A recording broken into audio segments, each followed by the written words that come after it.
Hi, in this video we're going to take a look at several things that are common to all the synthesizers across Synth Squad and Fuser. We're going to be covering preferences, MIDI learn, patch browsing and the modulation system. One of the first things you're going to want to do after previewing a few presets is set up each synth's preferences. The preferences panel can be opened using this wrench icon here. The first preferences to set are the oversampling preferences. Oversampling improves the quality of the synth's output by reducing aliasing. There are two preferences here. The first is real time, and this is what you hear when you play the synth. You can oversample up to 8 times, but there is a cost of CPU, so the number you set here really depends on your CPU power. I'm going to set real time to 2. The render setting applies oversampling when you export audio from your host, or use its freeze function. Higher settings here will result in longer export times. I normally set this all the way up to 8. The next settings are the performance controls. There are 2 performance controls that are assigned to every patch in every synth. If you use a MIDI keyboard controller, you're probably going to want to set Performance 1 to the modulation wheel. Performance 2 is up to you, but I normally set it to channel pressure, which is aftertouch. I'm then going to save these as the defaults and apply to close the preferences. Now, if I load a patch in Cypher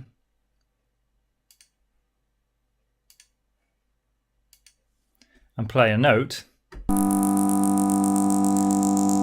apply the mod wheel on my controller or the aftertouch,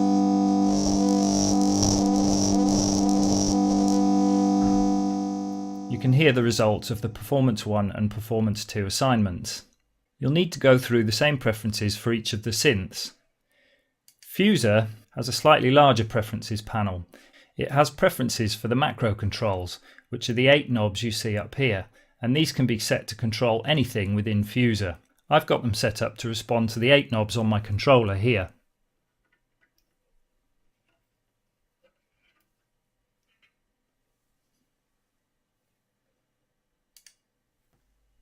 Another way to set up your controller preferences is via the MIDI learn button.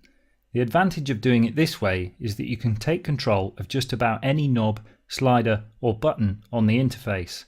Once this is done, opening the preferences panel and clicking Save as Default will make sure that all your assignments are remembered at startup.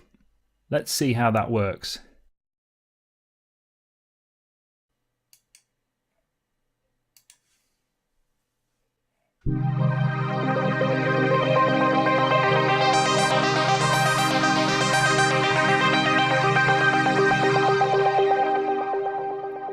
This preset has 2 parts, the pad and the arpeggio. They're on slots 2 and 3, so I'm going to assign my MIDI controller to control the volume of each. All I do is click on the required parameter and move my MIDI controller. Click MIDI learn off and I can control them via my controller.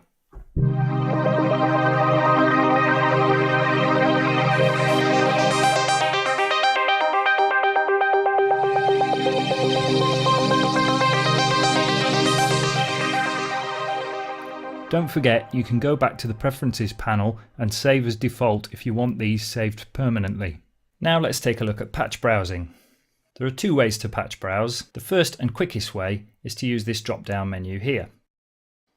All the patches are categorized, and when you come to save a patch, if you use the abbreviations seen here, your patch will automatically appear in the correct drop-down submenu.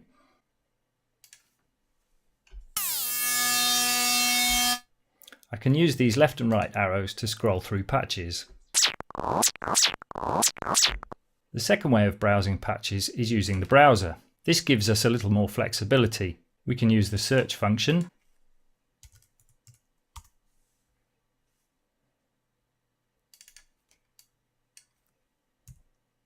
and we can use these side panels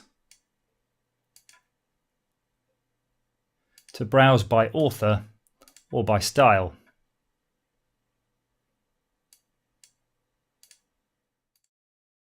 One of the main reasons for using the browser is that we can audition patches without loading them.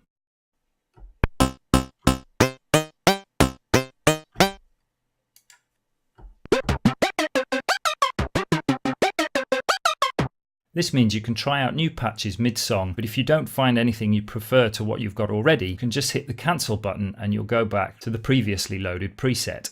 Lastly, we're going to take a look at the modulation system. The modulation system's been designed to be both easy to use and very flexible. At the top of each synth, we've got 8 mod slots. Each mod slot has a source, which you can see written at the top of the slot. If we click on this, we'll get a drop-down menu that allows us to pick new sources. Let's try it out. I'm going to pick this mod slot here, which already has LFO1 assigned as the source. I can tell it's not currently being used because it's a darker shade than some of the other mod slots which are being used. If I select this mod slot, I can now apply LFO1 to any of the destinations or controls that you currently see in green. Let's apply some LFO to the filter cutoff.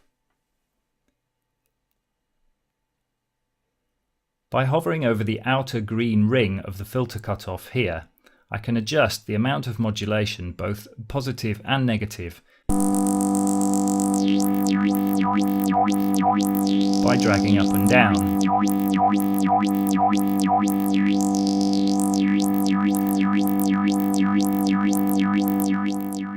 Faders are very similar, just drag up and down in the green area.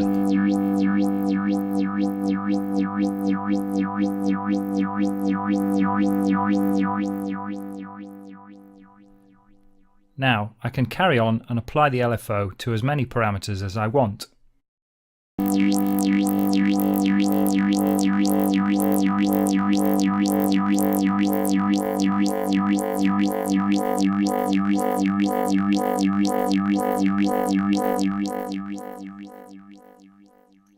By simply rolling over a mod slot, I can instantly see exactly what that modulation source is affecting by looking for the yellow colour on each parameter. Something else I might want to do is apply the LFO only via the modulation wheel. This is a classic vibrato trick, and we can achieve this by clicking in the lower half of the mod slot. We get another menu. If I select Mod Plus, the LFO will be applied in varying amounts when I raise my mod wheel.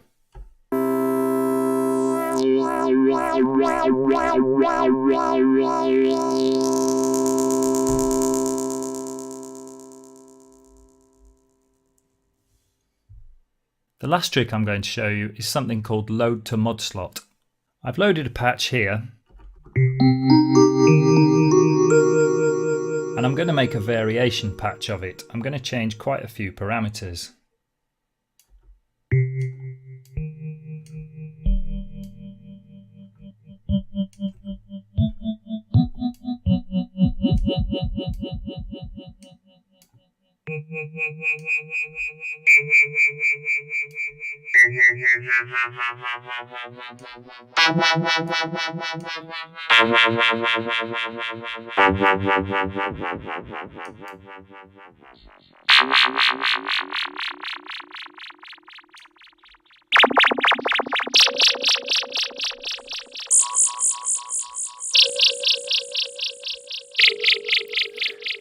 Okay, that's suitably different from the original patch. I'm going to save this as Vibing Out 2. And then I'm going to reload the original patch.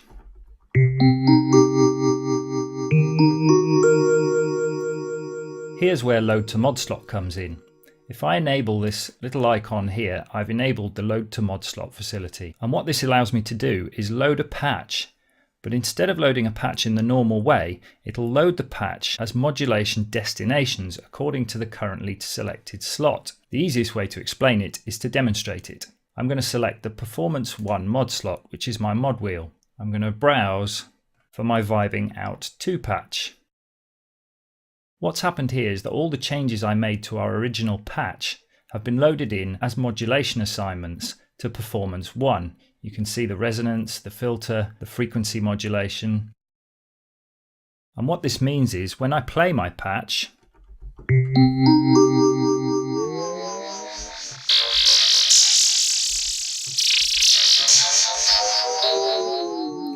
and apply the modulation wheel, it morphs from the first patch to the second. This can be used for some completely wild effects, especially when you experiment with modulation sources and different patches. That's it for this video. I hope it's been useful.